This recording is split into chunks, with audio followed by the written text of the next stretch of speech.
Bonjour à tous, nouveau Quête et Flash ce samedi, direction Compiègne, à l'occasion du prix Céréaliste. C'est un handicap sur les réservé à la génération des 5 ans. Ils seront 14 sur les rangs et devront parcourir la distance de 3600 mètres. Une épreuve qui devrait sourire à ses principaux favoris. Et on voit ça tout de suite avec mon analyse.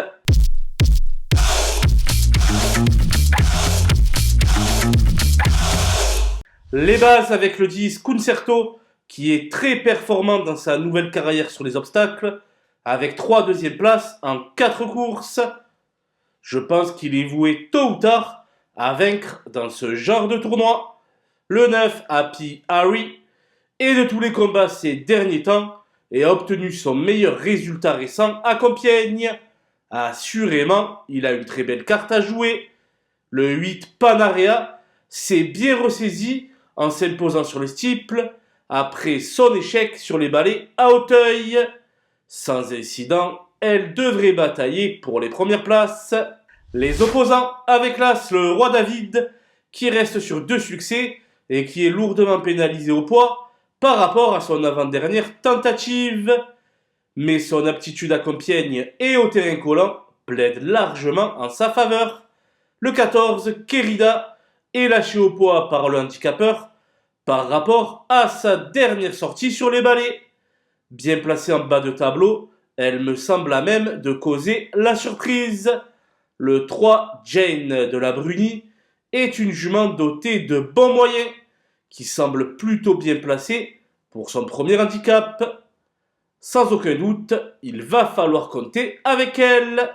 Le 6, Johanna Conchi, vient d'effectuer une bonne reprise de contact dans le bourbier d'Auteuil. À l'aide d'un parcours sans encombre, elle devrait jouer la 5e, voire la 4e place. Mon coup de poker sera le numéro 2, Jour Polaire, qui demeure assez chargé et qui n'a encore rien prouvé sur le site du Putois. Malgré tout, l'éliminer serait prendre un très gros risque. Les outsiders avec le 5, Java, qui évolue clairement sur la montante. Au vu du sérieux de son entraîneur, la 5e place est loin d'être une impossibilité. Le 13, Dixan Seniora, n'a plus été vu en compétition depuis fin février.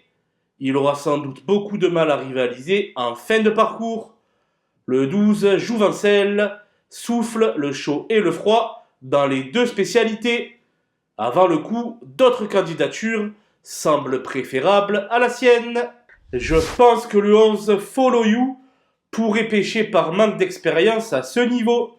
C'est pour cette raison que je l'ai laissé de côté. Quant au 4, Loufast, et au 7, You For Me, ils évoluent clairement sur la pente descendante. Voilà, nous avons passé en revue les 14 partants de ce prix Céréaliste. Je vous laisse avec ma sélection ainsi que mes conseils de jeu.